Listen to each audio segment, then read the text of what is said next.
Hello again. In this video, I wanted to talk about knife hand low guarding block specifically, and a version of the knife hand guarding block that you will see at some schools. Something that I have decided to drop from the curriculum is the reverse knife hand low guarding block. And this is a technique. I've got pictures of me doing both of them on the screen. So if you look at the one on the left, this is knife hand low guarding block. The one on the right is the reverse knife hand low guarding block. You can see that the only difference between these two blocks is the position of the bottom hand, that lead hand. On the first one, I'm blocking with the knife hand edge of that hand. So my hand is coming outward this way. On the other one, you can see that the hand is turned palm facing up and the thumb is tucked in like this. So I'm essentially blocking with the ridge hand side of the hand. So while it's understandable that you would use both this side of the hand and this side of the hand when you're blocking at mid-level, for example, we have, for example, middle block, we have outward forearm side block, just to give an example. At mid-level, it makes sense, and there's a reason for it. However, try as I might, I have never, so far to date, I have never found any justification anywhere for doing this version of the block. None. There's no justification in any of the texts. So if you look at any of the books written by the founder of Taekwondo, none of them ever justify why you would have this version of the block and also have this version of the block. Not one. They never specify what sort of advantage there is to using this version of the block. And in all my experience, I have found that there is no advantage to doing this version of the block. In fact, there are tremendous disadvantages to using this version of the block because it's actually a weaker block. So when you need it the most, you expect a block to be as strong as possible. You know, if your life depends on it, you want to have the best technique you can possibly have. And if your life depended on it, that's the knife hand guarding block that you're going to use because it's the strongest block and it gives you the greatest range of motion. If you use this version of the block, you're using a weaker block. You're using a block that's about maybe 50% weaker than this version of the block. I know I don't have any numbers to back that up, but I would say it is, just from my own feel of doing the technique, I would say it's about 50% weaker to do the block this way. And the reason for it just comes down to basic anatomy. The human body does not move that way. Simple as that. So I can move my arm across my body like this, and it's fine. I have coverage up high. However, I can only move it so far out to the side, and then that's it. And of course, when I turn the arm over this way, I can move it much further out to the side, and I've got that range of motion. But at mid-level, it's not an issue. We understand that middle block is protecting the area directly in front of your body, and you're basically deflecting an incoming attack off to the side. However, you would never use a middle block to stop, say, a heavy attack that's coming in from the side. Let's say roundhouse kick, for example. Somebody's doing a roundhouse kick and you try to block with a middle block, it's going to fold inward, right? You're not going to have enough power in this direction going outward to try and stop something as powerful as a roundhouse kick. It's just going to fold your block inward and come right through it. That's just what's going to happen.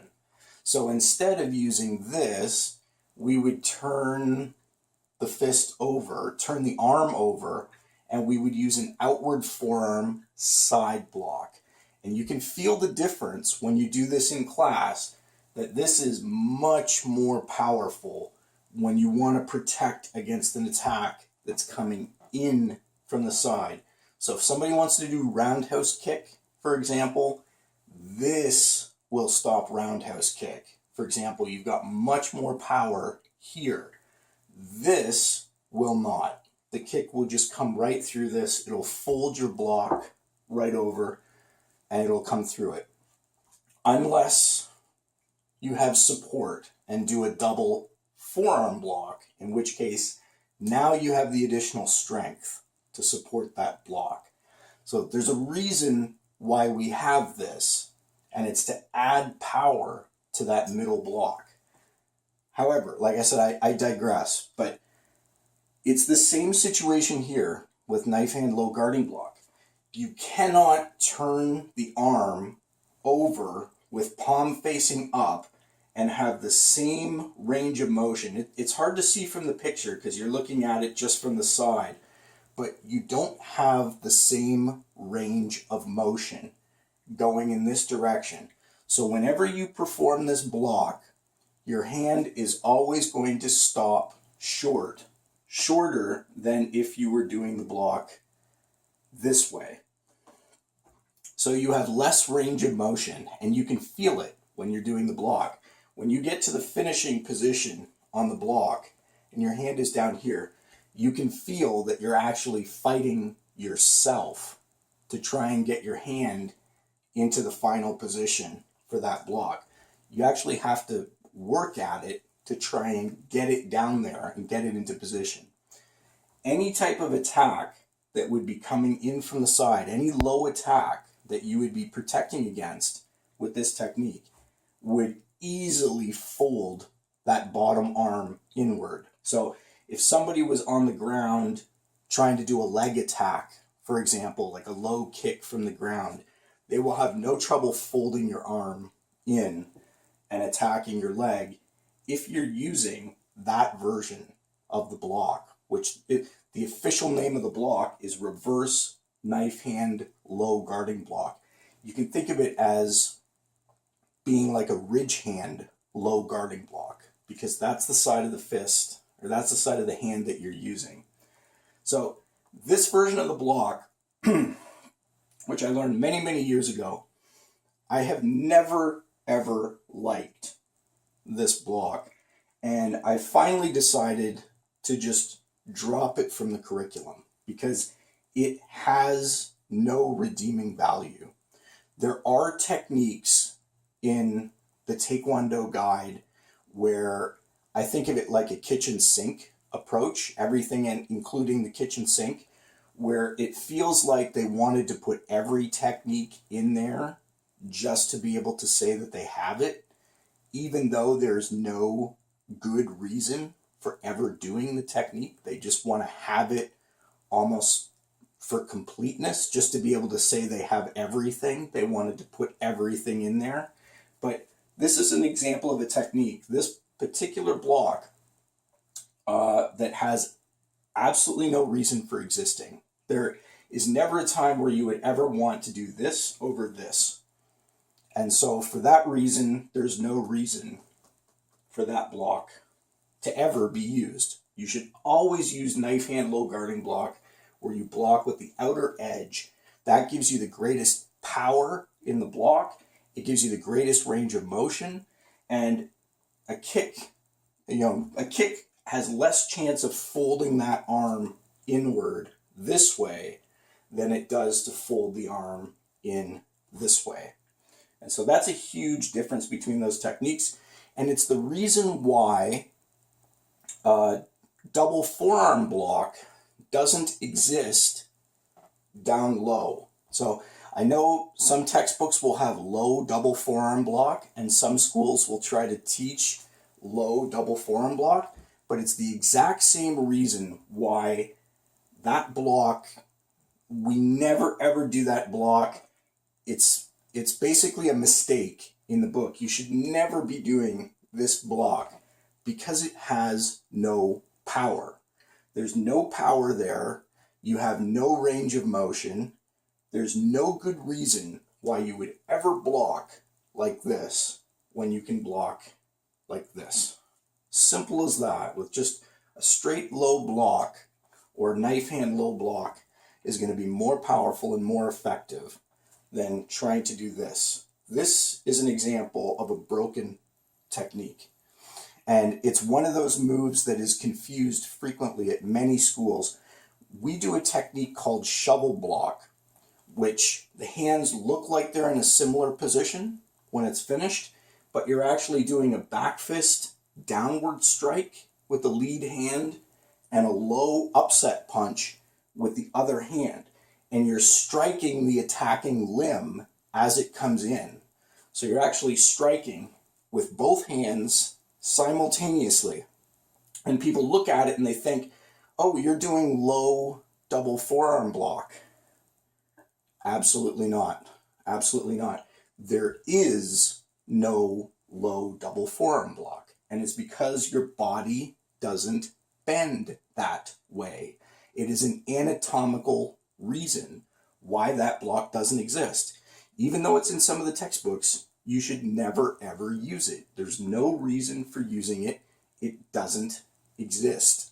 You know, some schools have it in there just to say they have everything. But that block that looks like a low double forearm block that we do in, I think it's pattern Junga or pattern Taege at Blue Belt, shovel block. It's a back fist downward strike and a low upset punch, striking the attacking limb. And similarly here, I'm just going to go ahead and say it. You should never ever do reverse knife hand low guarding block. There's no reason to do it. The body doesn't bend that way. So anatomically, that is a broken technique. And we already have a technique that beats it in every possible way. And it's the regular knife hand low guarding block. So I've already made the decision to drop this one from my curriculum. You're never going to see that version of the block again at my school. But I wanted students to know why. Because sometimes people look at the patterns and they say, oh, isn't that supposed to be a reverse? Or isn't that supposed to be this? And it's like, there's a reason why it's not there. And so I just figured I'd put together a video and explain some of the thinking that goes behind it. So, like I said, unless somebody can give me a compelling reason to ever use that, it's gone. So, till next time, thanks for watching. Bye.